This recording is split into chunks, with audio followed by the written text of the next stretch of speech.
नमस्कार, आमी मनोज्ञा लोईवाल। शुभ नववर्ष। कुछ ऐसे ही अंदाज में आज स्वागत करते हैं हर उस व्यक्ति का जो बंगाल में है या फिर बंगाल से संबंधित है। इसलिए आज सभी दर्शकों का स्वागत है शुभ नववर्ष के साथ, क्योंकि बंगला नववर्ष की शुरुआत है। लेकिन आज ही कुछ ही मिनटों में आप सुनेंगे मुख्यमंत्री ममता बनर्जी को, जो आज एक्सक्लूसिव इंटरव्यू दे रही हैं एबीपी आनंदा के हमारे संपादक सुमन दे को। कुछ ही मिनटों में सारी तैयारियां हो चुकी हैं, आप सुमन दा को देख सकते हैं और साथ ही साथ ममता बनर्जी को। अभी वाद संवाद भी शुरू होगा और आपको बताएंगे कि क्या है तृणमूल कांग्रेस की रणनीति, राजनीति। पैर में चोट लगी, नंदीग्राम का संग्राम हो या फिर पूरे बंगाल में लगातार मुख्यमंत्री ममता बनर्जी हेलीकॉप्टर लेकर जो दौरे कर रही हैं व्हील चेयर पर। बंगाल के इतिहास में पहली बार जब कोई मुख्यमंत्री व्हील चेयर पर इस तरह से कैंपेन कर रहा है। आज उन सारे सवालों के मिलेंगे जवाब, उन सारे सवालों को पूछेंगे हम आपके लिए, आप तक पहुंचाने के लिए। समय है कौन बनेगा मुख्यमंत्री का, और आज खुद मुख्यमंत्री पश्चिम बंगाल की ममता बनर्जी आज हमारे साथ जुड़ रही हैं कुछ ही मिनटों में। যাই হোক, আমি শুরু করব কিছুটা চিন্তা নিয়ে। তার কারণ আপনার সঙ্গে কথা বলছি আর এই মুহূর্তে আমার মোবাইলে পরপর টেস্ট রিপোর্ট আসছে। আমার স্ত্রী, আমার 12 বছরের পুত্র, 12 বছরের কন্যা, তিনজনই কোভিড পজিটিভ। আমি বাড়িতে বয়স্ক বাবা মা, বাবার বয়স 78।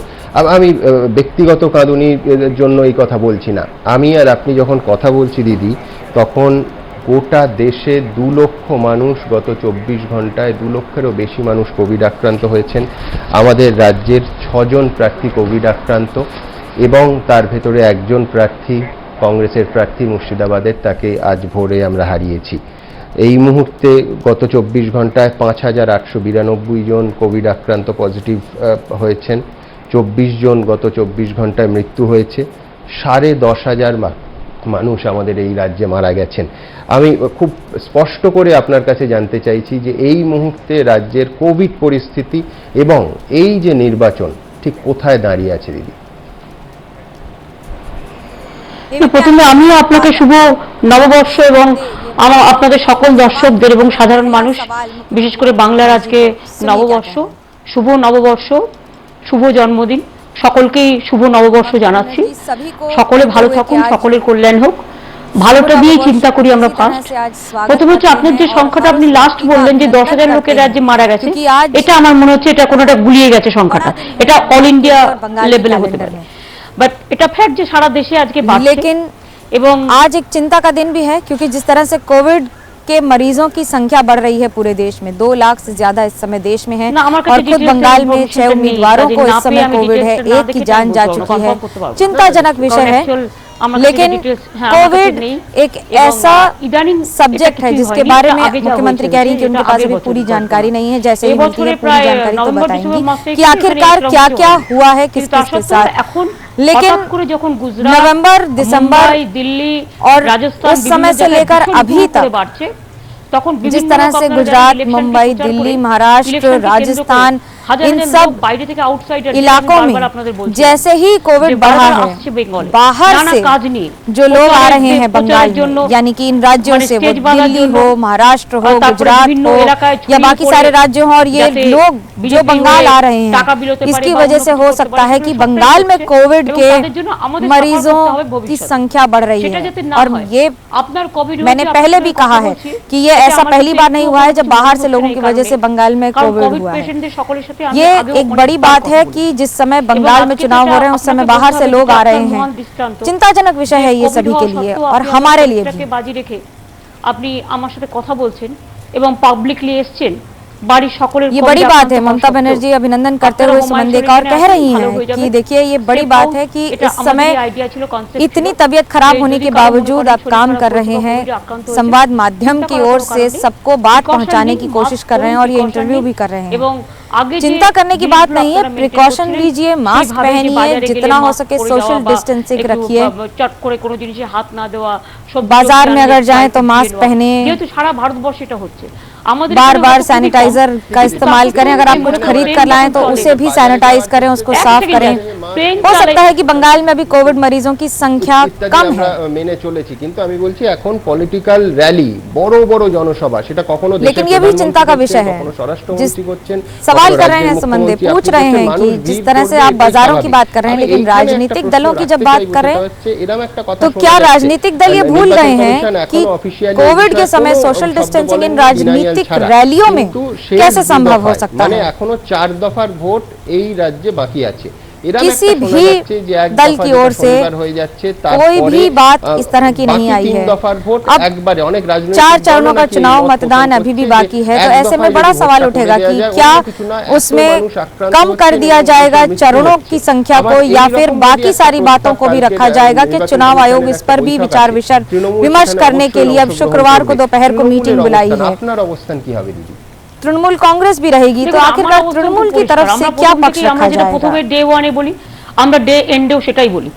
আমরা প্রথম থেকে बनर्जी दोबारा कह रही हैं নির্বাচন করার বেঙ্গলের কোনো প্রয়োজন নেই, पहला বাংলার मौका नहीं है जब मैं ये कह रही हूं। দফায় হতে পারে, তামিলনাড়ু একদিনে হতে পারে, আমাদের থেকে 8 चरणों में बंगाल में केरला একদিনে হতে পারে, जो मतदान की प्रक्रिया की गई है, ये बंगाल का असम्मान है। बाकी राज्यों में भी तो हुए हैं चुनाव, भले ही असम हो या फिर तमिलनाडु, 1, 2 या 3 चरणों में सब जगह हो चुके हैं। बार बार ये कहा गया है कि बंगाल में बार बार रिगिंग का आरोप लगता है। सबसे शांतिपूर्ण राज्य बंगाल है पूरे देश में। बार बार बीजेपी प्लान करके बंगाल की छवि धूमिल करने की कोशिश कर रही है, और उनके प्लान के अनुसार ही चुनाव आयोग ने इसको जमीनी स्तर पर उतारा है और ये 8 चरणों के मतदान को इम्प्लीमेंट किया है बंगाल में। ये पूरी तरह से बीजेपी की साजिश है, और बार बार तृणमूल कांग्रेस ने इसका विरोध भी किया है। जब भी कोई पैंडेमिक होता है तो आपको 1 वर्ष से 2 वर्ष का समय हाथ में रख के चलना पड़ेगा। पिछले वर्ष अगर 2020 में कोविड हुआ है, कोविड-19 की शुरुआत भले ही 19 में हुई हो, लेकिन पूरा वर्ष 2020 था। केंद्र सरकार ने किसी भी तरह का कोई भी प्रिकॉशन नहीं लिया है। जब 6 महीने से कम था कोविड, तो केंद्र सरकार की गलतियों की वजह से, उनकी नजरअंदाजी की वजह से, उनकी नीतियों की वजह से वैक्सीन अगर दिया जा सकता लोगों को, लेकिन ऐसा किया नहीं गया केंद्र सरकार की ओर से। जबकि केंद्र सरकार में प्रधानमंत्री के रिलीफ फंड में कितने करोड़ रुपए आए हैं ये किसी को नहीं पता। वो फंड की डिटेल्स किसी को नहीं पता। कोई मांग ले तो उसे दी नहीं जाती हैं और उसकी जानकारी किसी के पास नहीं है। इस पैसे को वैक्सीन में क्यों नहीं इस्तेमाल किया गया है? कई लोग हैं जिन्होंने एक बार इंजेक्शन लिया है, जिन्होंने एक बार डोज ली है, उन्हें भी बार बार कोविड हो रहा है। तो फिर इस ऐसी वैक्सीन का फायदा क्या है? न सिर्फ बात वैक्सीन की, ये भी किसी को नहीं पता कि कौन सी वैक्सीन सही है, कौन सी वैक्सीन गलत है। इसकी जानकारी नहीं दी गई है, इसकी बात नहीं कही गई है। मैंने कई बार चिट्ठियां लिखी हैं प्रधानमंत्री को और उनसे पूछा भी है कि आप हमें परमिशन दीजिए कि मैं बिना पैसे के राज्य सरकार के खर्चे पर अपनी पूरी 10 करोड़ जनता को ये वैक्सीन दे दूंगी। लेकिन प्रधानमंत्री ने इसका कोई जवाब ही नहीं दिया। मेरी लगातार लिखी हुई चिट्ठियों का ना तो कोई जवाब आता है, ना उनका कोई हल आता है। तो अब आप ही बता दीजिए कि ये क्या करना चाहिए। मुख्यमंत्री के तौर पर मुझे बंगाल में क्या करना चाहिए? मैं अभी दोबारा कह रही हूँ कि राजनीति से बड़ा जीवन है, और जब जीवन होगा तभी वोटर होगा, तभी लोग होंगे। तो अब आप खुद ही सोचिए, जो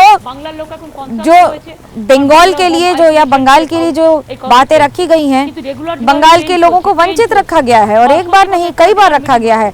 यहाँ तक कि वैक्सीन के लिए भी बंगाल के लोगों को वंचित रख दिया गया है, और ये राजनीति के तहत किया जा रहा है।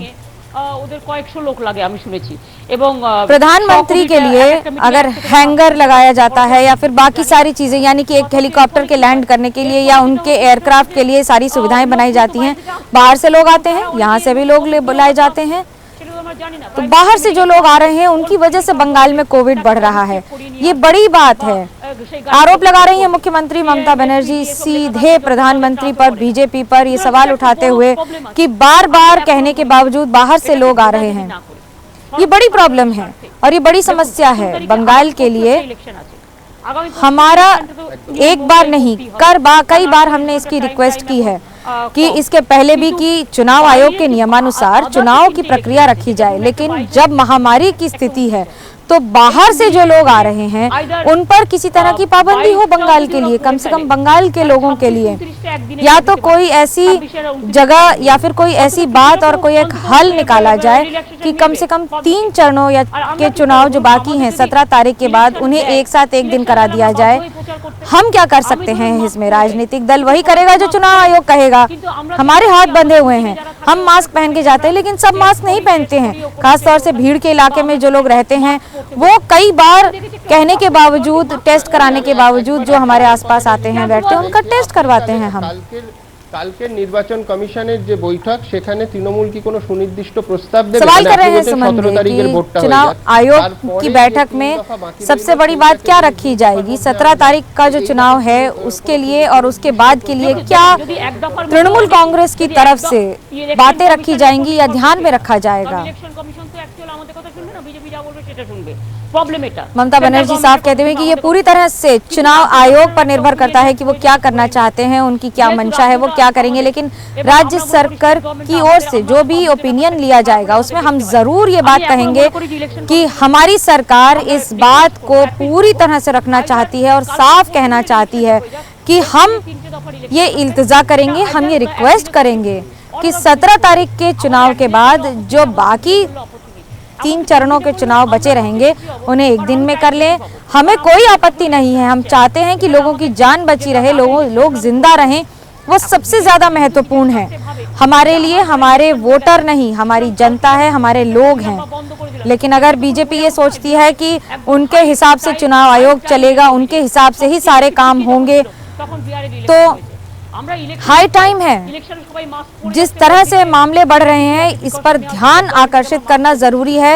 जो लोग मास्क नहीं पहन रहे हैं उनके लिए मास्क पहनना जरूरी है। और यही नहीं, जिस तरह से ये आंकड़े बढ़ रहे हैं ये चिंताजनक विषय है। ইলেকশন কমিশন আমাদের কি বলেছিলেন? আমি একবার একেবারে যেদিন দিন ঘোষণা হলো 8 দফায় হলো সেদিন নির্বাচন কমিশন আরেক দফা যে কি করতে হবে সেই বিষয়ে বলেছিলেন। এক হচ্ছে প্রার্থীরা যখন বাড়ি বাড়ি প্রচার করবেন, संबंध पूछते हुए कि चुनाव आयोग मास्क सैनिटाइजर ने जो नियमावली बनाई है उसमें तो ये बोला गया था कि सैनिटाइजर, मास्क आपको रखना होगा, आपको भीड़ में नहीं रहना होगा, बाकी सारी बातों का ध्यान रखना होगा। लेकिन ऐसा हो नहीं रहा है। आप उसको कैसे देखती हैं?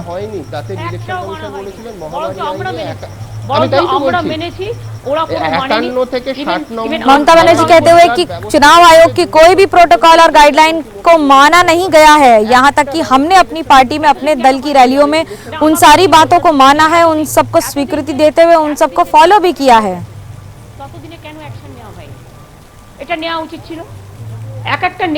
ममता बनर्जी सीधा सवाल उठाते हुए चुनाव आयोग पर और कहते हुए कि अभी तक अगर इतनी बड़ी बातें, इतनी रैलियां हुई हैं कि एक भी नेता अगर आ रहा है बाहर से या फिर बंगाल में भी हैं तो एक नेता के साथ 20 सीआईएसएफ जवान, 20 बीएसएफ के जवान, उनकी 20 गाड़ियां, लंबी गाड़ियों के कॉन्वॉय, इन सब की क्या जरूरत है बंगाल में? मैंने खुद नंदीग्राम में देखा है। नंदीग्राम में जिस तरह से भीड़ थी, नेताओं की, बाहर से नेता आ रहे हैं, बार बार बड़े बड़े मंत्री आ रहे हैं, उन पर सवाल उठाते हुए बाहर जाने से ममता बनर्जी कहते हुए कि मैं खुद गाड़ी का इस्तेमाल बहुत कम करती हूँ, यानी कि जब तक गाड़ी का इस्तेमाल, जो कॉन्वॉय की संख्या होगी गाड़ियों की, वो बहुत कम रहती है। लेकिन आप रोकेंगे कैसे? आप पब्लिक को कैसे रोकेंगे? आप जनता को कैसे रोकेंगे जो रैली सुनने आती है या फिर हमें सुनने आती है? हमने हर बार अपनी बात रखी। अब सबसे बड़ी प्रॉब्लम ये है कि 8 चरणों में जो चुनाव रखा गया है वो एक बड़ी समस्या है और इसको बदलने की जरूरत है। नेट माध्यमे बाकी दफागुलोर प्रचार होबे। बड़े सवाल उठाते हुए मुख्यमंत्री ममता बनर्जी, देखिए ये सब बोलने का कोई फायदा नहीं है। अगर वाम मोर्चा ने ये कहा है कि उनके बड़ी बड़ी रैली नहीं करेंगे, सच्चाई ये है कि वाम मोर्चा की रैली में लोग ही नहीं आते हैं, इसलिए उन्होंने इससे बचने के लिए साफ कह दिया है कि हम बड़ी बड़ी रैलियां नहीं करेंगे अब। और बीजेपी का भी यही हाल है। बीजेपी का हाल तो इतना खराब है कि उन्हें बाहर से लोग लेकर आने पड़ रहे हैं, इसी वजह से वो कुछ कह नहीं रहे हैं। उन्हें पता है कि सबसे ज्यादा कोविड बंगाल में बीजेपी की वजह से फैल रहा है। बाहर से लोग लाकर, झारखंड से, बिहार से, उत्तर प्रदेश से, गुजरात से, बाकी राज्यों से लोग लाकर आप यहाँ पर जब रैली करेंगे तो कोविड यहाँ फैला रहे हैं और इसकी जिम्मेदारी उनको लेनी चाहिए। मीटिंग করব, আমি কষার নিয়ে করব, আমি নিশ্চয়ই পাবলিক कानून पक्षपात नहीं कर सकता है. Law cannot be discriminatory, and that's an allegation that Chief Minister Mamata Banerjee is making presently in the exclusive interview to Suman De. যখন চারটে ফেজ অলরেডি হয়ে গেছে इससे पहले कई बार हुआ है कि अब क्या संयुक्त मोर्चा को अब याद आ रहा है कि इतनी भीड़ है, इतने लोगों की भीड़ है, तो फिर ऐसा क्या सवाल उठ रहा है? इससे पहले भी कर सकती थी ये बात. आज इसको उठाने की क्या जरूरत है? उन्हें पता है कि उनकी रैलियों में भीड़ नहीं आ रही है. और दूसरा बड़ा सवाल ये कि अभी तक जिस तरह से बार बार कोई प्लान नहीं बनाया गया है, ये संयुक्त मोर्चा का एक प्लान है और मैं इसका समर्थन नहीं करती हूँ. নির্বাচন কমিশনের বক্তব্য যে প্রত্যেক নির্বাচনে পশ্চিমবঙ্গে এত হিংসার ঘটনা ঘটে, সেটা তামিলনাড়ু বা অন্য রাজ্যে এই হিংসার ঘটনা ঘটে না। এবং এর আগে যে 4টি ফেজ হয়ে গেছে আমরা দেখেছি আসামে প্রায় सुमन ने सवाल करते हुए कि पश्चिम बंगाल में जिस तरह से राजनीतिक हिंसा होती है वैसी तमिलनाडु या फिर असम में, पुडुचेरी में या केरला में नहीं होती है, और बाकी राज्यों से बंगाल पूरी तरह से अलग है. यहाँ तक कि बंगाल में तृणमूल कांग्रेस की उम्मीदवार सुजाता खान पर हमला हुआ है, वहीं पापिया अधिकारी बीजेपी की उम्मीदवार है, उन पर हमला हुआ है. अगर इस तरह से बार बार हमले हो रहे हैं और ये तस्वीर उखड़ कर आ रही है, तो इस पर चुनाव आयोग ने इस तरह के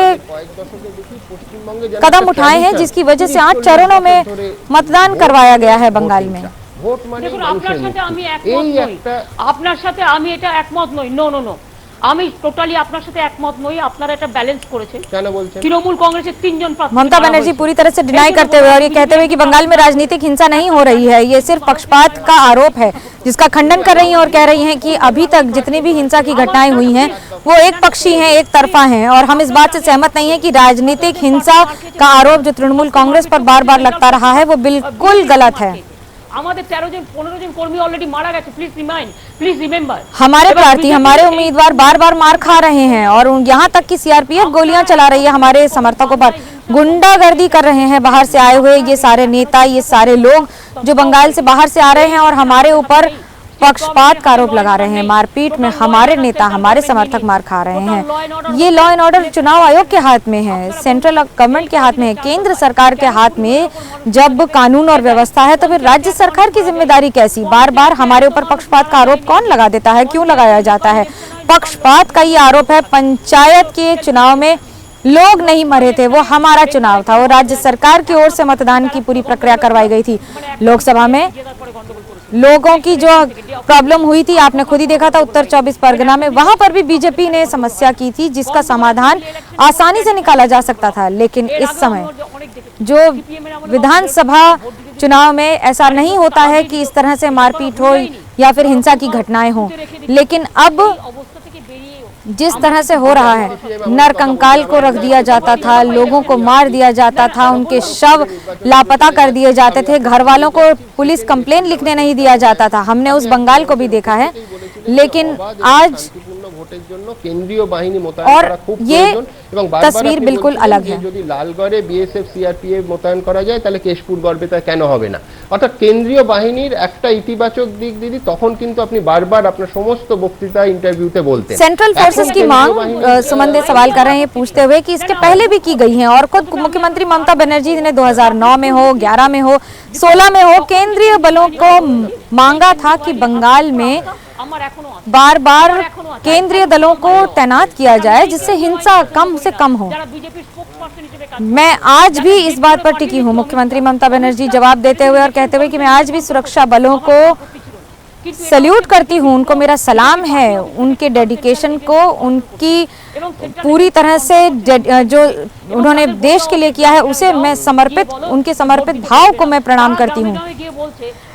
लेकिन इस बार अमित शाह की निगरानी में, अमित शाह की अगुवाई में केंद्रीय बलों को बोला गया है कि वो जाके तृणमूल कांग्रेस के समर्थकों को मारें. शीतलकुची में हुआ वो निंदनीय नहीं बल्कि शर्मनाक भी है. जो रक्षा करने आए थे गणतंत्र के सबसे बड़े पर्व में, उन्होंने ही वोटरों पर गोली चलाई है और फिर ये कहा है कि हमने ऐसा कुछ नहीं किया है. बड़ी बात और बड़ा आरोप लगाते हुए ममता बनर्जी साफ कहते हुए कि गृह मंत्री के आदेश पर बंगाल में जो हिंसा हो रही है उन गतिविधियों को अंजाम तक पहुंचाया जा रहा है और उसकी जिम्मेदारी केंद्रीय सुरक्षा बलों को दी गई है, जिससे वो जितना संभव हो सके देखें, समझें और तृणमूल कांग्रेस को आइडेंटिफाई करके उन पे मारें. নির্বাচন কমিশনও বলছিল যে 3 জন মানুষ মারা গেছে, আমরা তখন দেখাচ্ছি যে 4 জন মারা গেছে, তরতাজা প্রাণ ঝরে গেল. আমি বলছি আপনি অমিত শাহর একেবারে সরাসরি পদত্যাগ দাবি করেছেন কেন্দ্রীয় স্বরাষ্ট্রমন্ত্রী হিসেবে, আবার উল্টো দিকে তারা বলছেন যে এই গোটা গন্ডগোল। मुख्यमंत्री ममता बनर्जी से सवाल करते हुए कि ममता बनर्जी ने इससे पहले केंद्रीय गृह मंत्री अमित शाह का इस्तीफा मांगा था शीतलकुची की घटना के बाद, जो पिछले चरण के मतदान में हुई थी, और अब उसके बाद घेराव के आरोप लग रहे हैं कि अगर आपको यहाँ पर बंगाल में है अगर कोई दिक्कत हो, जनता को घेर लें और सुरक्षा बलों पर हमला करें। ये ऐसा वक्तव्य ममता बनर्जी ने दिया था, इस पर जवाब दे रही हैं ममता बनर्जी। बांग्ला में कहावत के तौर पर बताते हुए कि मैंने ऐसा कहा, मैंने हमेशा कहा है कि अगर महिलाओं पर इस तरह से आक्रमण हो रहा है, उन पर अगर उनको धमकाया जा रहा है, उन्हें तकलीफ में छोड़ा जा रहा है, तो मैं बार बार कहूंगी कि महिला अपनी रक्षा के लिए घेर कर खड़ी हो जाएं और अपने मान सम्मान की रक्षा करें। मैं पहले भी कहती थी, मैं आज भी कहूंगी और मैं लगातार कहती रहूंगी, लेकिन ये बात गलत है और ये बात दीगर है कि जिस तरह से बाहर से लोगों को आकर यहाँ पर केंद्रीय बलों को सिर्फ एक कम्युनिटी को टारगेट किया जा रहा है, उन महिलाओं को जो उन इलाकों से हैं जो माइनॉरिटीज हैं, और न सिर्फ तपशीली हो या फिर मुसलमान हो या फिर संख्या लघु हो, हिंदू को भी टारगेट किया गया है, किसी को नहीं छोड़ा गया है बंगाल में। এবং ছেলেটা আলটিমেটলি তো মারা গেল, এরকম তো আমি নিজে গিয়ে দেখেছি। সিআইএসএফ কেন দাঁড়িয়ে থাকবে বলুন তো ভোট সেন্টারের সামনে মুখে? ভোট বুথের ভেতরে ঢোকার কারণ নিয়ম নেই। हर बार सीआईएसएफ और सीआरपीएफ बार बार क्यों जिम्मेदारी लेगा इन सब की, आप मुझे बताइए। और ये सवाल उठाती हुई ममता बनर्जी पूछती हुई মানুষের গণতান্ত্রিক ইতিহাসে ये क्या मजाक हो रहा है? ये बिल्कुल भी उनकी जिम्मेदारी नहीं है और ये उनका काम भी नहीं है। तो ऐसे में आप ही बताइए, हमारा काम है प्रतिवाद करना और हम प्रतिवाद करेंगे, इसमें गलती क्या है? क्योंकि प्रतिवाद करना अधिकार भी है, शांति रूप से यानी कि शांतिपूर्ण ढंग से हम इस प्रतिवाद को यानी विरोध प्रदर्शन को सब तक पहुंचाना चाहते हैं। मैंने ऐसा किया भी है, ये शांतिपूर्ण विरोध प्रदर्शन पिछले कुछ दिनों में।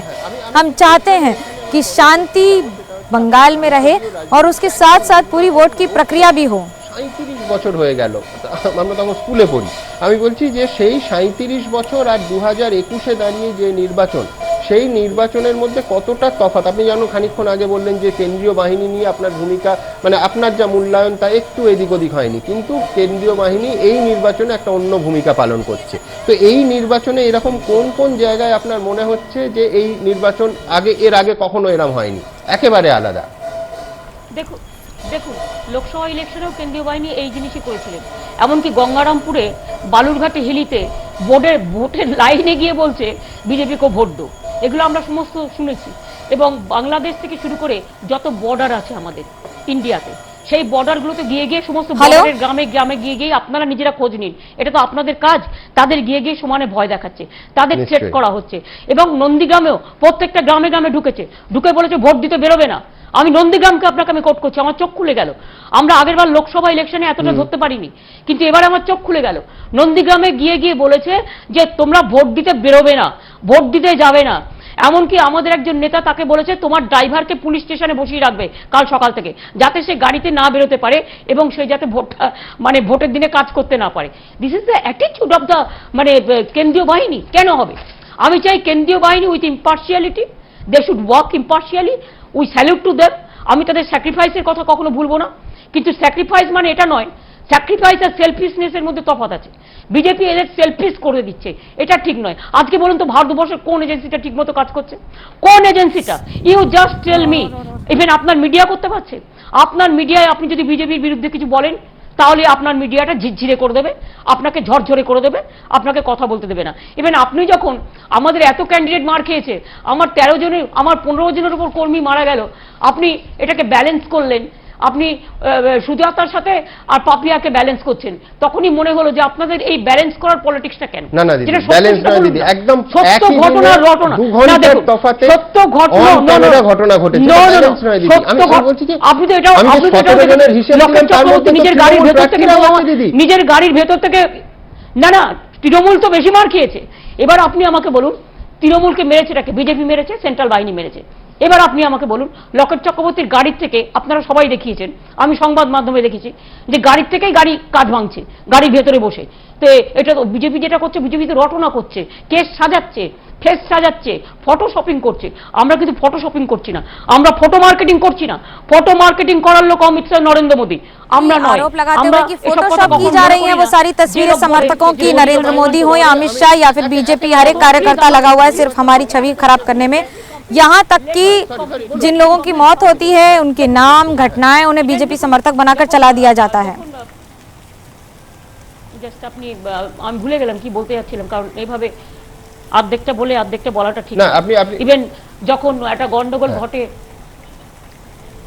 হ্যাঁ আপনি বলছিলেন যে তখন যদি কেউ বলে কোন বারবার পলিটিক্যাল প্রার্থীরা আক্রান্ত হচ্ছেন, হ্যাঁ, আরো চারজনকে গুলি করে দাও অথবা गोली करके मार दो सबको, बुक में गुली करो, तখন আপনি কি মনে করেন आदेश दिए जा रहे हैं केंद्रीय बलों को कि वो लोगों को सीने पे गोली मारें, वो लोगों की हत्या करें, अगर उन्हें लगे कि ये टीएमसी के समर्थक हैं तो उनकी हत्या कर दी जाए। बड़ा आरोप लगाते हुए मुख्यमंत्री ममता बनर्जी और कहते हुए कि बीजेपी के समर्थक नेता जो भी कहें, कुछ भी कहें, कुछ भी बोलते चले जाते हैं, लेकिन हम अगर कुछ भी कह दें तो उस पर लुप्त করেছে আমার ভুবন দুঃস্বপ্নের তলে।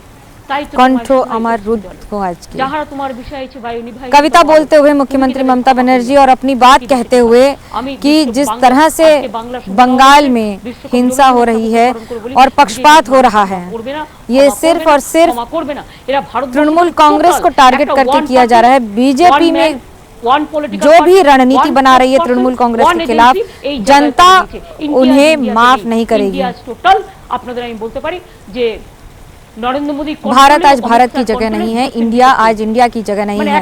One man, one army, one agency, one person, one government, one face, कुछ इसी तरह का हो रखा है हाल देश का, जहां पर विरोधी पक्ष या फिर विरोध प्रदर्शन की भी जगह भी नहीं है। আজকে সবাই ফিল করছে, আপনারাও ফিল করছেন। আপনি যেহেতু নির্বাচন কমিশনের কথা, लोगों के लिए अपनी समस्या, अपनी प्रॉब्लम रखने की कोई जगह नहीं है। নির্বাচন কমিশন আপনাকে যে চিঠি দিয়েছে সেটা যদি বাংলা করা যায় তাহলে নির্বাচন কমিশন মনে করছে আপনি যে ধরনের কটাক্ষ, কোট আনকোট যাচ্ছি, কটাক্ষ এবং প্ররোচনায় ভরা মন্তব্য করেছেন তাতে রাজ্যের আইন শৃঙ্খলা ভেঙে পড়ার যথেষ্ট সম্ভাবনা আছে এবং যার ফলে নির্বাচনী প্রক্রিয়া ক্ষতিগ্রস্ত হতে পারে। এইখানে বলা হচ্ছে আপনাকে 24 ঘন্টার জন্য আপনার প্রচারে নিষেধাজ্ঞা জারি করা হলো। নির্বাচন কমিশনের যারা সমর্থন করছেন তারা বলছেন কেন রাহুল সিনহার বিরুদ্ধেও 48 ঘন্টা নিষেধাজ্ঞা। निर्वाचन कमीशन की चिट्ठी पर सवाल करते हुए सुमन दे और पूछते हुए, sorry to say don't balance this, Rahul সিনহার মমতা ব্যানার্জি এক নয়। আপনারা কিন্তু এই মিডিয়ায় প্রচারটা করে যাচ্ছেন, দিস ইজ রং। মমতা ব্যানার্জির সাথে তো অমিত শাহকে যদি ব্যান করতো আমি বুঝতাম একটা কেন্দ্রীয় স্বরাষ্ট্রমন্ত্রীকে করেছে, একটা নরেন্দ্র মোদীকে করেছে। কেন নয়? কেন নরেন্দ্র মোদী রোজ ভ্যাং চাচ্ছে? নরেন্দ্র মোদী রোজ কি ভাষায় কথা বলছে? আজকে নরেন্দ্র মোদী, অমিত শাহ কি ভাষায় কথা বলছে দেখতে পাচ্ছেন না? প্রতিটা কথা মিথ্যে কথা, প্রতিটা কথা ভাওতা। আজকে কে রাহুল সিনহা খায় না মাথায় দেয়, কে চেনে? আপনারা তাকে নেতা বানিয়েছেন, আপনারা ব্যালেন্স করছেন আমার সাথে রাহুল সিনহাকে। आपको खुद नहीं दिख रहा है, आपको खुद देखकर समझ में आ जाएगा जो भाषा का प्रयोग अमित शाह, प्रधानमंत्री नरेंद्र मोदी बंगाल में आकर कह रहे हैं। तृणमूल कांग्रेस हो, you should not go below the standard. হ্যাঁ না, কিন্তু আমি বলছি যে निर्वाचन सवाल उठाते हुए कि एक स्तर होता है सबका, लेकिन राजनीति में जिस तरह का स्तर इस समय हो रहा है, जो भाषाओं का, जिन शब्दों का इस्तेमाल हो रहा है, उसको देखकर आप खुद भी समझेंगे कि वो किस तरह से गिर गया है और कितना खराब हो गया है। যেখানে এসে দাঁড়িয়েছে আপনার কি মনে হচ্ছে যে এটা 2021 ইউনিক, এর আগে এর থেকে খারাপ জায়গায় রাজনীতি নামেনি? सवाल करते हुए सुमन दे पूछते हुए कि राजनीति का और राजनीति में भाषा का स्तर जो हो गया है, क्योंकि मुख्यमंत्री ममता बनर्जी 4 दशकों से राजनीति में है और 1 दशक से मुख्यमंत्री हैं।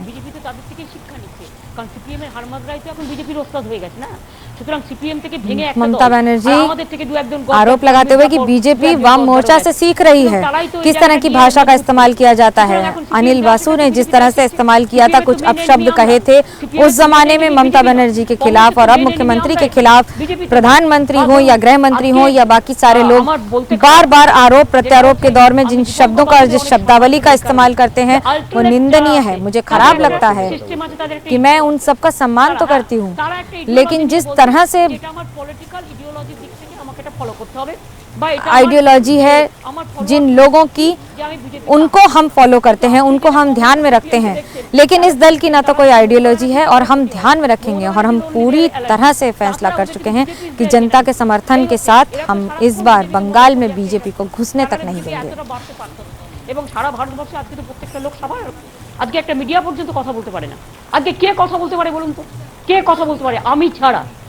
আমি চ্যালেঞ্জ করে বলছি, কে বিজেপির বিরুদ্ধে कोई बीजेपी के खिलाफ आवाज नहीं उठा पाता है। मैं चैलेंज कर सकती हूँ कि बंगाल को छोड़कर बीजेपी के खिलाफ कोई आवाज नहीं उठा पाता है। और बात सिर्फ यही नहीं है, सच्चाई ये है कि बीजेपी के खिलाफ आवाज उठाने के लिए हिम्मत चाहिए। वो हिम्मत है मेरे पास और मैंने कई बार आवाज उठाई है। তারা আমাকে লড়তে পারছে না, আমি একা, কিন্তু আমার সাথে 99 জন পাবলিক আছে, মনে রাখবেন। 1+99 बंगाल में मैं अकेली हूँ, लेकिन मेरे साथ जनता है, मेरे साथ करोड़ों जनता है जो मेरे साथ खड़ी है। और मैं इसीलिए बीजेपी का पुरजोर मुकाबला कर रही हूँ और हराने में मुझे सफलता भी मिलेगी उसी जनता के समर्थन के साथ। ये जनता ही मेरे साथ है, ये जनता ही मेरी ताकत है। आप बाहर से भाड़ा करके नेता ला सकते हैं, समर्थक ला सकते हैं, लेकिन जनता का समर्थन सिर्फ मुझे है, मुझे मिलेगा और मैं जीतूंगी भी इसी समर्थन के आधार पर। गवर्नमेंट एजेंसी गाड़ी থেকে টাকা ডিস্ট্রিবিউট হচ্ছে, আমি I have not seen this type of. आप विश्वास नहीं करेंगे कि सरकारी एजेंसियों के द्वारा मैंने इस तरह की राजनीति, इस तरह की वोट की राजनीति अपनी जिंदगी में नहीं देखी है, जहां पर कभी होटल बुक किया जाता है, कहीं पैसा दिया जाता है, कहीं लोगों को खरीदा जाता है, और ना जाने ऐसे कितने लोगों को धमकाया जा रहा है जिन्हें वो खरीद नहीं पा रहे हैं।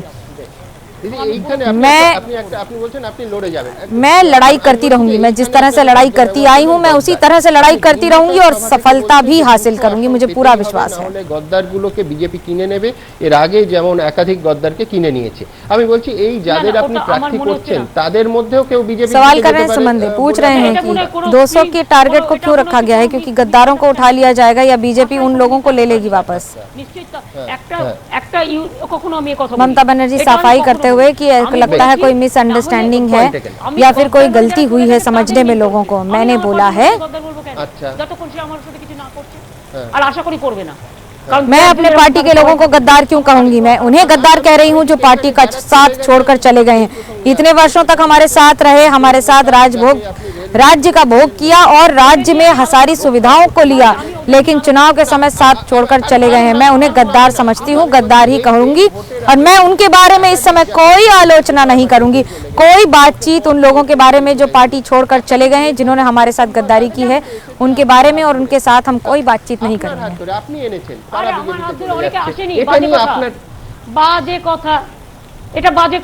ऐसे कई लोग हैं जिन्हें हम साथ में लेकर आए हैं, ऐसे कई लोग हैं जिन्हें हमने चांस दिया है, जिन्हें हमें मौका दिया है बंगाल में राजनीति में अपनी जगह बनाने का, अपनी पैठ बनाने का।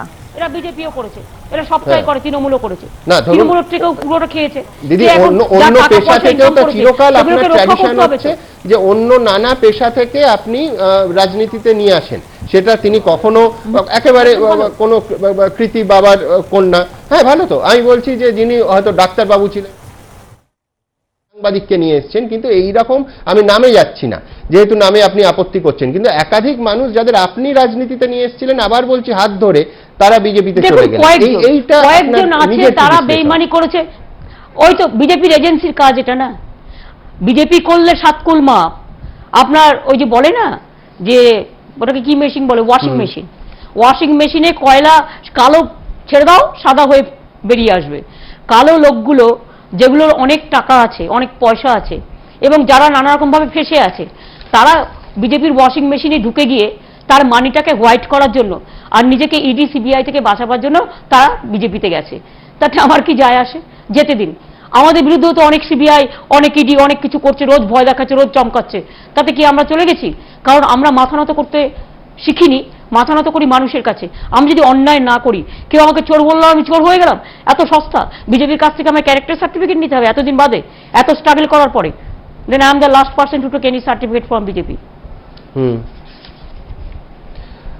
দিদি আরেকটা জায়গায় আমার একটা খটকা আছে, সেটা হচ্ছে যে ধরুন শুভেন্দু অধিকারী, আপনি 2018 সালের ফেব্রুয়ারি মাসে একেবারে তৃণমূলের যে পরের প্রজন্ম সুনির্দিষ্ট করে স্টেডিয়ামে আপনি বলেছিলেন যে তারা 50 বছরের প্রজন্ম তৈরি করবে। সেই শুভেন্দু অধিকারী আপনার অন্যতম সেনাপতি, ট্রাস্টেড 3টে দপ্তরের গুরুত্বপূর্ণ দপ্তর। না, আমার কোনোদিন शुभेंदु अधिकारी पहले आपके एक जमाने में सेनापति हुआ करते।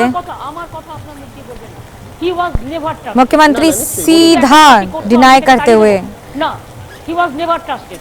তার কারণ হচ্ছে আপনি জানেন না, উনি কংগ্রেস করতে গিয়ে অনেকবার হেরেছেন এবং উনি এবং शुभेंदु अधिकारी जो आरोप लगा रहे हैं वो बिल्कुल झूठे हैं। আমি বিদ্যাপুর স্টে যাই, আমায় কোনোদিন ঢুকতেই দেওয়া হতো না। আমি এগুলো আপনাদের কোনোদিন বলিনি। নন্দীগ্রামের প্রোগ্রামের সময় জেনে রাখবেন যে নন্দীগ্রাম वो खुद ही हमें नहीं चाहते थे कि मैं उनके इलाके में आऊं, मैं वहां जाऊं, मैं उनके लिए कैंपेन करूं। मुझे बार बार कहा जाता था कि आप यहाँ मत आइए। বিভিন্ন গণহত্যা হচ্ছে। साजिश के तहत किया जाता था कि नहीं ये नहीं पता, लेकिन बार बार उनके बोलने के बावजूद मुझे मना कर दिया जाता कि आपको यहाँ आने की जरूरत नहीं है। पूरे अधिकारी परिवार ने हमारे साथ यही किया है। তৃণমূল থেকে লুটে করে খেতে এবং যতটা পেরেছে করেছে এবং যেদিন দেখেছে যে আমার নজরে এসে গেছে আমি অ্যাকশন নেব, তার আগে তাদের রিঅ্যাকশন হয়েছে এবং তারা চলে গেছে বিজেপির কাছে টাকা বাঁচাতে। আপনি তো নিজেই বুঝতে পারছেন। তাদের দু একজনের কথা বলি যারা নিজেরাই স্টেটমেন্ট দিয়ে বলেছে बीजेपी के पास इसलिए गए हैं शुभेंदु अधिकारी और पूरा अधिकारी परिवार क्योंकि उनका पैसा फंसा है। तो how they will be trusted? 2014 वर्ष से उनकी बार बार बातचीत हो रही है अमित शाह के साथ। तो आप बताइए, जब मुझे ये पता हो कि उनकी बार बार बातचीत हो रही है अमित शाह के साथ, तो मुझे उनके साथ कैसा व्यवहार करना चाहिए? राजनीति में हम ये जगह देते हैं कि आप किसी से भी मिल सकते हैं, किसी से भी बात कर सकते हैं। বুড়া আঙুলটা দেখুন একটু মোটা, সুতরাং মধ্যমা আর আঙুলটা দেখবেন একটু লম্বা। हम ये मान के चलते हैं कि 5 उंगलियां एक जैसी नहीं होती हैं, अंगूठा अलग होता है, बाकी 4 उंगलियां अलग होती हैं। हर नेता की अलग कैपेबिलिटी होती है, हर व्यक्ति की अलग काबिलियत होती है, लेकिन ये जो बातें हुई हैं, ये जो हरकतें हुई हैं, वो 0.1% एरर हो सकता है, 0.5% एरर हो सकता है। राजनीति में हम ये सब मान के चलते हैं, लेकिन हम खुश हैं कि जितने लोग चले गए हैं, जो गद्दार, जो खराब लोग चले गए हैं, उनसे हमारी पार्टी साफ हुई है और बेहतर ही हुई है। আপনি কবে বুঝতে পারলেন? এই জন্যই যে এর তারপরে তো শিশির বাবু আপনি নিজে নেত্রী হিসেবে কেন্দ্রীয় মন্ত্রী করেছেন, শুভেন্দু অধিকারী মন্ত্রী হয়েছেন, মানে আমি বলছি যে এই এত বড় কথা। बंगाल में नंदीग्राम इलाकों में या फिर बाकी सारे इलाकों में कई ऐसे लोग हैं जो पूरी तरह से पुलिस को भी कंट्रोल करते थे। মুখ্যমন্ত্রী হিসেবে নয়, পার্টির নেত্রী হিসেবে। कि क्या ये बात सच है कि नंदीग्राम में घुसने के लिए ममता बनर्जी को भी परमिशन लेनी होती थी? অন্য জেলায় কতবার গেছি আর ওই জেলায় কতবার গেছি पुलिस से, स्थानीय पुलिस से या स्थानीय দেখে নিন না, মিলিয়ে নিন না। প্রশাসন সে। রিভিউ মিটিং বছরে একটা করা ছাড়া আমি ওই জেলায় কবার গেছি প্লিজ দেখে নিন। এমনকি অ্যাসেম্বলি ইলেকশনে যদি আপনি গত লোকসভা নির্বাচনেও দেখবেন আমাকে বড় জোর आप ये पता कर लीजिए, मुख्यमंत्री ममता बनर्जी सीधा निशाना साधते हुए शुभेंदु अधिकारी पर और कहते हुए कि आप ये पता कर लीजिए कि मैं वहां कितनी बार गई हूं, पहले कितनी बार और उसके बाद कितनी बार, मेरे नामांकन के बाद और नामांकन के पहले, कब, कैसे, कहां और किसने ऑर्गेनाइज किया था। अगर मुझे नहीं जाने दिया गया उसकी भी जिम्मेदारी शुभेंदु अधिकारी की है। তারপরেও তো তারা একাধিক গুরুত্বপূর্ণ কাজ দিয়েছেন তাদের। দেখুন দেখুন সত্যি সত্যি এটা আমাদেরও কিছুটা ভুল আছে। মানে আমাদের রাজনীতিতে ছিল, আমি কি আর চাইবো যে কোনো একটা ঝগড়া হোক ঝগড়াটা মিটুক, এটা আমরা চাইবো।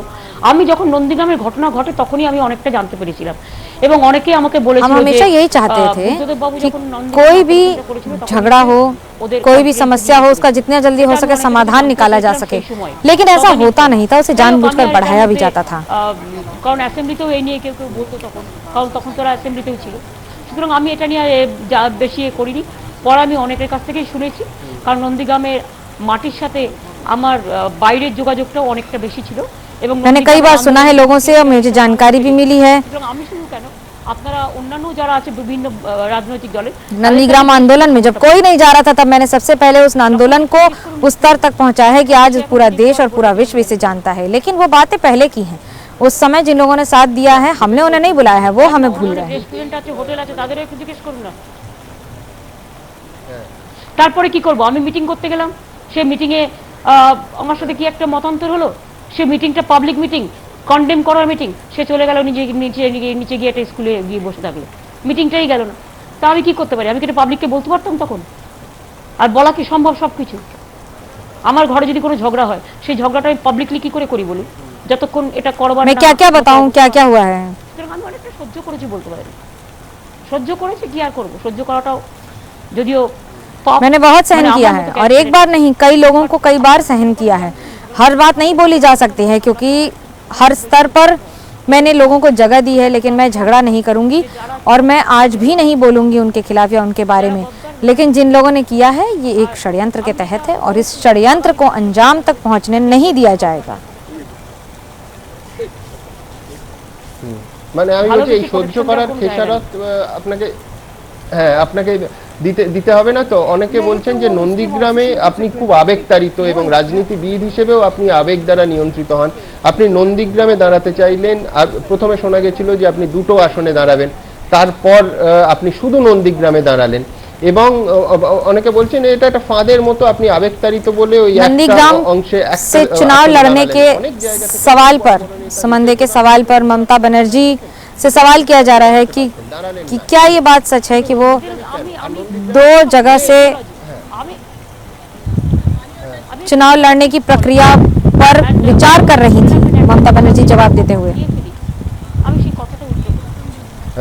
मैं एक ही बात को ध्यान रखती हूँ हमेशा और याद भी रखती हूँ, आप भी ध्यान रखिएगा इस बात को। ये मेरा कमिटमेंट है और मैं अपने कमिटमेंट पे हमेशा टिकी रहती हूँ।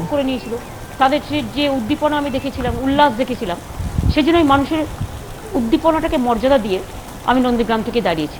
আমি যে কোনো জায়গা থেকে দাঁড়ালে হয়তো जो मैंने लोगों के अंदर उल्लास देखा था, जो उत्साह देखा था, ये सोचकर, ये देखकर मैंने फैसला लिया कि मैं नंदीग्राम से चुनाव लड़ूंगी।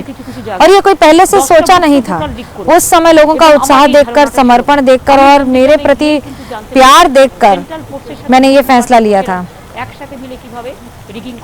मैंने वहां पर जाकर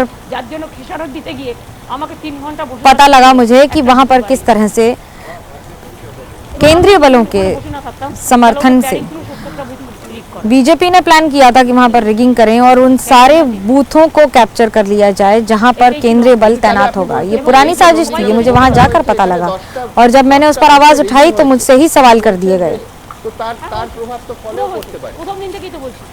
10 बूथों पर रिगिंग हुई है, ये आरोप भी लगाए हैं।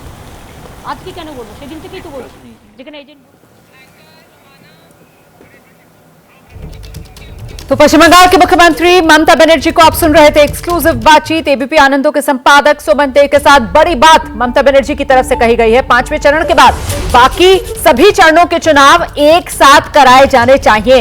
बाकी बचे 3 चरणों के चुनाव एक साथ कराए जाने चाहिए, ये कह रही है ममता बनर्जी। कोरोना में 8 चरणों का चुनाव सही नहीं, लगातार 8 चरणों में चुनाव क्यों किया जा रहा है, इसे लेकर ममता बनर्जी की तरफ से सवाल खड़े किए गए। चुनाव में हिंसा को लेकर केंद्र सरकार को कटघरे में खड़ा कर रही है ममता बनर्जी। केंद्रीय सुरक्षा बल ने गृहमंत्री के इशारे पर हिंसा की, ये आरोप अपने ममता बनर्जी एक बार फिर एबीपी न्यूज के साथ इंटरव्यू में दोहरा रही है। टीएमसी पर हिंसा करने के आरोप गलत हैं, ये भी कहा ममता बनर्जी ने।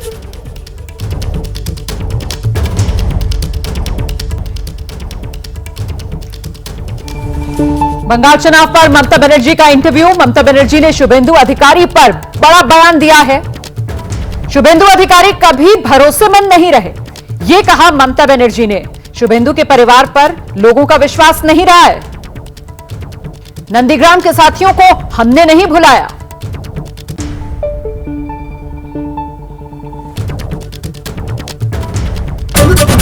आगे चला पहले गया तो है। वो क्वेश्चन का रिप्लाई दीजिए हाँ। कि एबीपी आनंद से नौकरी गया था कि नहीं गया था। और उन्होंने खुद फेसबुक करके कहा एबीपी आनंद से किसी का नौकरी नहीं गया था दीदी। कि हम यस एबीपी आनंद, एबीपी जो हिंदी में है, जो एबीपी न्यूज से एबीपी न्यूज जो है, उन्होंने खुद खुद ने फेसबुक में लिखा था कि हमको नौकरी इसी के लिए गया कि हम बीजेपी का खिलाफ में बोला, बीजेपी का लोगों ने फोन करके इसको सताया, इसी के लिए नौकरी दिया। And that is correct, I can challenge you with evidence. All that journalist. दीदी ये डेमोक्रेसी है, लेट्स एग्री टू डिसएग्री। मैं इस इंफॉर्मेशन को नहीं मानता हूं, आपने ऑन एयर कहा, मैं डिनाई कर रहा हूं। जब आपको सूट नहीं करते तब आप नहीं मानते, जब आपको सूट नहीं करते, देखो you are the employees, you are the employer, so you employee, so you cannot say what they discussed at the level of the management level, that you may not be knowing. So I am sorry, but what happened, it's happened. Everybody knows that media what they are doing, because it is under their pressure, they are under pressure. It is not that I am blaming the media, but it's a fact that they cannot play their role in a true sense because every day BJP is threatening them. दीदी एक बात मैं बोल सकता हूं कि 2002 से मैं इस ऑर्गेनाइजेशन में काम कर रहा हूं और यहाँ जो रिपोर्टर्स हैं, जो जर्नलिस्ट हैं और जो एडिटर्स हैं, उन्हें पूरा एडिटोरियल फ्रीडम दिया जाता है, नहीं तो इतने साल 2002 से आज 2021 मैं काम नहीं कर पाता। दीदी मैं सवाल पे आ रहा हूं। सवाल ये है that is your credit because they want to, देखो एक बात, that is your credit, but बात भी ये भी है, लेकिन आप लोगों को पॉलिसी ठीक हो जाता है कि इसको बैलेंस करना है, इसको ये दिखाना है, वो इसको दिखाना है। और मीडिया हाउस का एक पॉलिसी होता है, that policy is your guidelines, that you cannot disagree. No no no, I am not denying it. दीदी यू आर एब्सोल्युटली राइट कि हर मीडिया हाउस का एक पॉलिसी होता है, you are absolutely right and I agree on this. मैं दीदी आपसे ये सवाल पूछना चाहता हूं कि आज जो बात हम कर रहे हैं वो कोविड हर दिन ये रिकॉर्ड क्रॉस कर रहा है। आपको याद होगा आप जब कोलकाता के बाजारों में दौड़ते दौड़ते आप जा रहे थे और लोगों को सतर्क कर रहे थे कोविड के खिलाफ, तब आंकड़ा जो था वो 90,000 80,000 पे था। आज पिछले 24 घंटे में आंकड़ा 2 लाख क्रॉस करके गया और मौत एक के बाद एक बढ़ रहा है। वो जो सेकेंड वेव जो है वो भारत को किस हिसाब से छू रहा है, इसमें कोई डिबेट नहीं हो सकता है। हम सबके सामने सरकारी आंकड़ा एकदम रेडी है।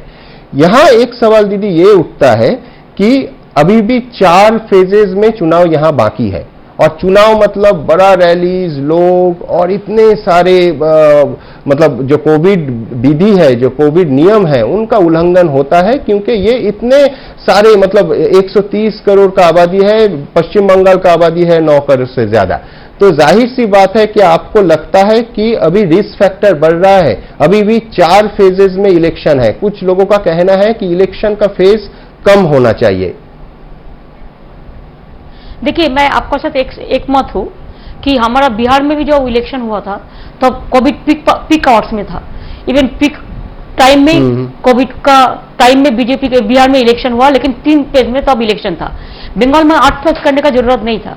और जब गवर्नमेंट चलाते हैं तो क्या बीजेपी को ये मालूम नहीं था कि जब कोई पैंडेमिक आता है तो 2 साल उसको कंटिन्यू करते हैं। तो अगर लास्ट नवंबर से ऐसा कोविड चला गया था, ऐसा नहीं था। देखो नवंबर, दिसंबर, जनवरी, फरवरी, मार्च, ये 5 महीना कुछ नहीं हुआ था।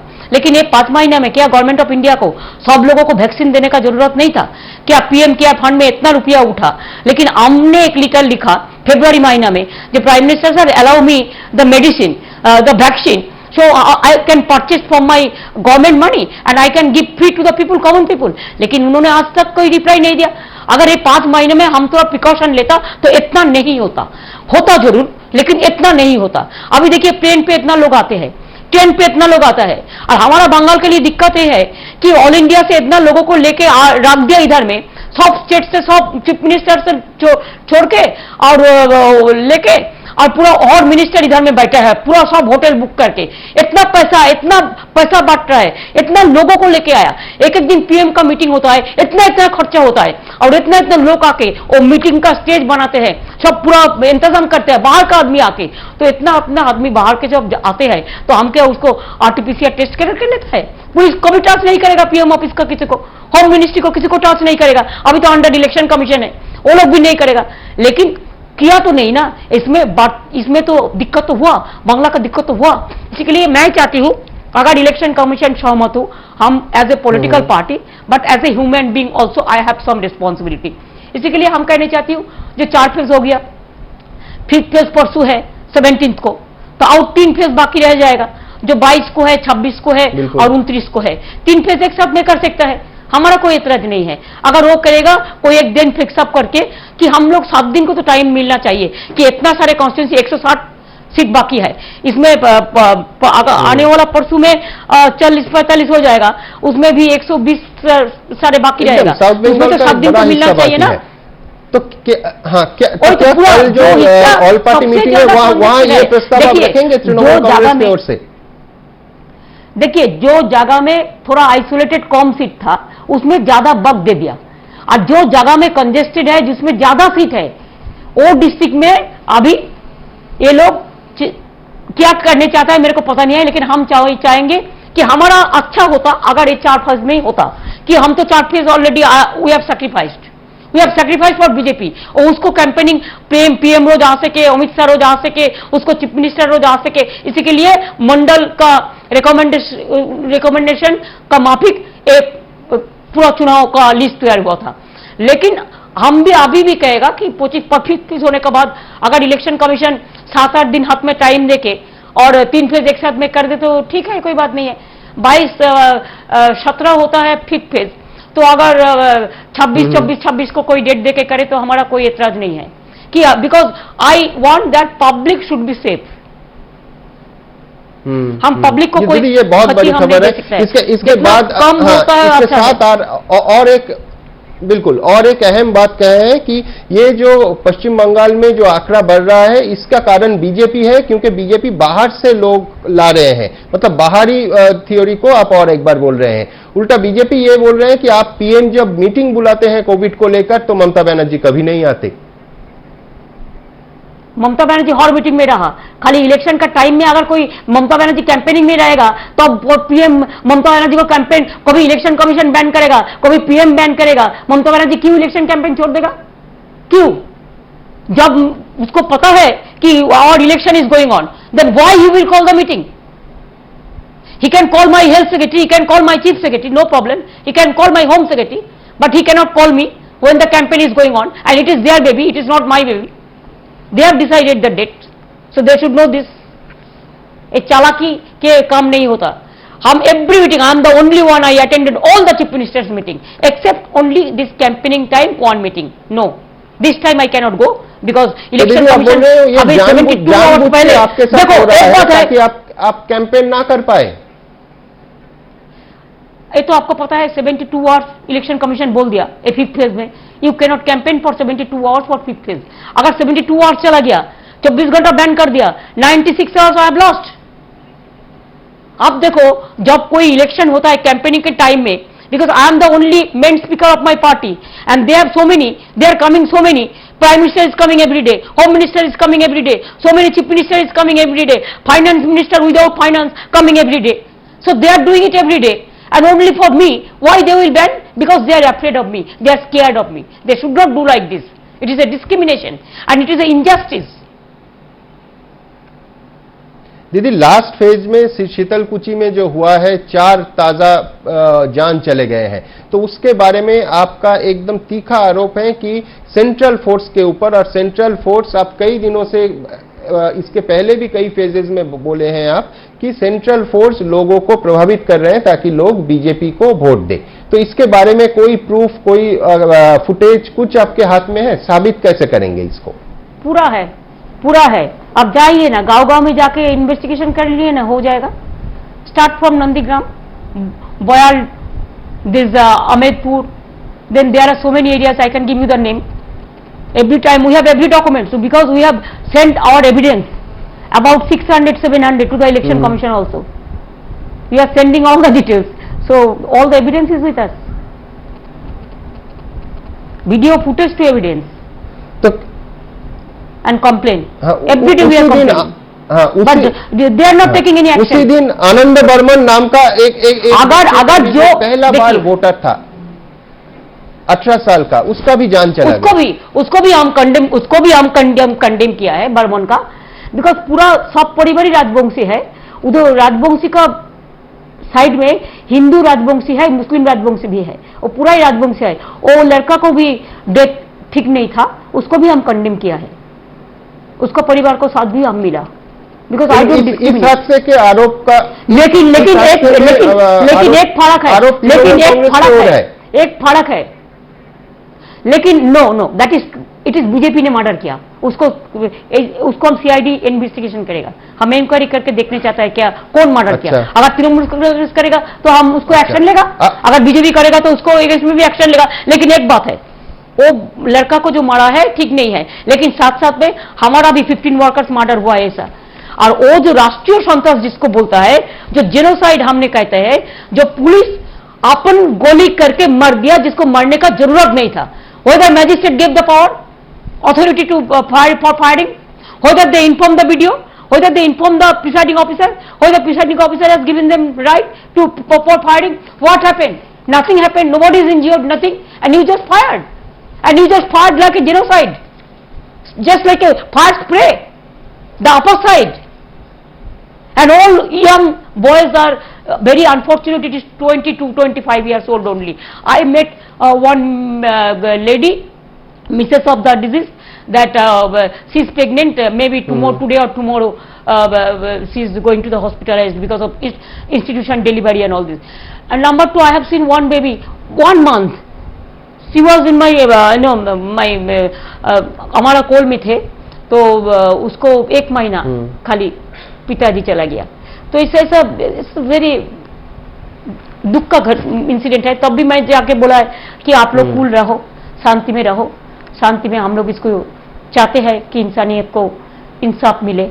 इसको तो हम जरूर करेंगे.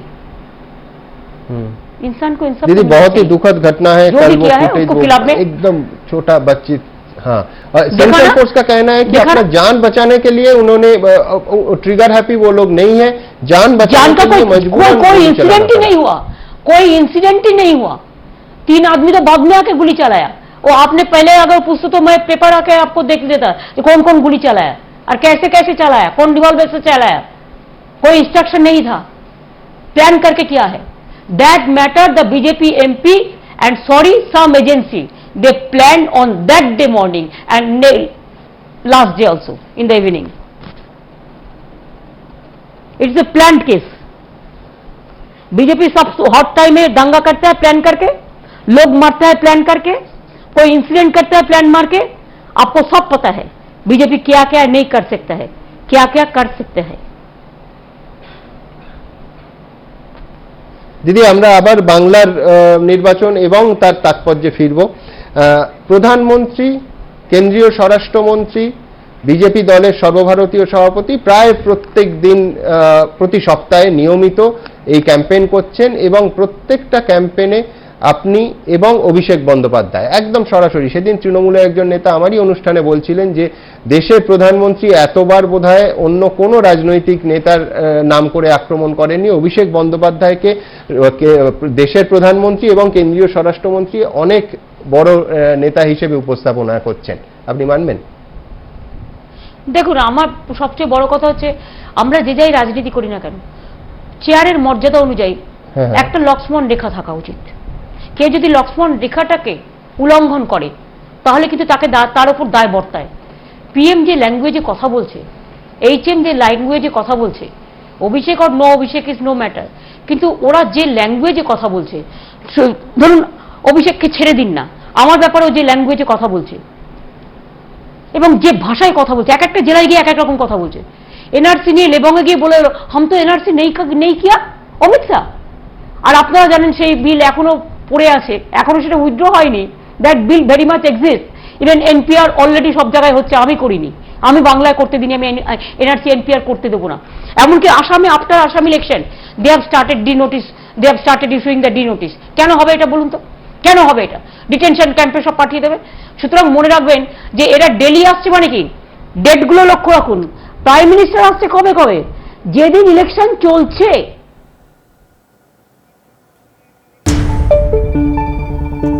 तो ममता बनर्जी को आपने सुना. हमारे सहयोगी चैनल एबीपी आनंदा से बात करते हुए उन्होंने कई बड़ी बातें कही हैं. एबीपी न्यूज पर मुख्यमंत्री का बड़ा बयान कि बीजेपी जानबूझकर दंगे कराती है. यह गंभीर आरोप लगाया है ममता बनर्जी ने कि प्लान बनाकर बंगाल में बीजेपी ने दंगे कराए और हिंसा की साजिश के वीडियो तक उनके पास मौजूद हैं. कूच बिहार हिंसा की जांच सीआईडी करेगी, इस बात का जिक्र भी इस इंटरव्यू में ममता बनर्जी ने किया है.